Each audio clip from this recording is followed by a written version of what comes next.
એક સિગરેટ પી લઈએ એનાથી શું થઈ જવાનું, રાઈટ? તો તમે પણ આવું માનતા હોય તો આ વિડીયો જરૂરથી જોજો.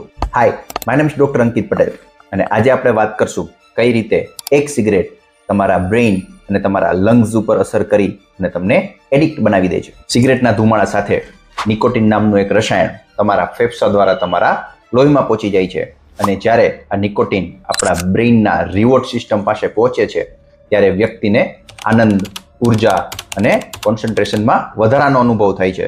આ સાથે તેને સ્ટ્રેસમાં પણ રાહત અનુભવ થાય છે. પણ આવું કરવાથી તમારું બ્રેઇન નિકોટિનને એક સ્ટ્રેસ દૂર કરવાની વસ્તુ માનવા લાગે છે અને પછી જ્યારે પણ તમારું બ્રેઇન થાકેલું, ઉદાસ કે સ્ટ્રેસવાળું ફીલ કરે ત્યારે તેને નિકોટિન યાદ આવે છે અને તે વ્યક્તિને બીજી સિગરેટ પીવા માટે ઉશ્કેરે છે. ધીમે ધીમે સમય સાથે આ નિકોટિન રિસેપ્ટર ઇન્સેન્સિટિવ થતા જાય છે, જેના લીધે હવે તે પહેલા જેટલો આનંદ અને ઉર્જા આપતા નથી.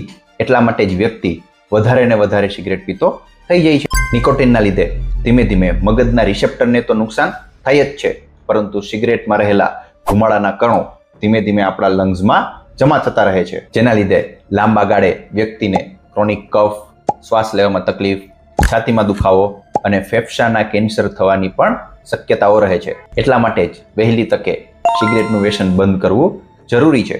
જે લોકો કહે છે કે હું ધીમે ધીમે વ્યસન બંધ કરી દઈશ, એવા લોકો ક્યારેય વ્યસન બંધ કરી શકતા નથી. પરંતુ ડોક્ટરની સલાહ અને ગાઈડન્સ વડે કોઈ પણ વ્યક્તિ એક સાથે જ સિગરેટનું વ્યસન છોડવા માટે સક્ષમ છે.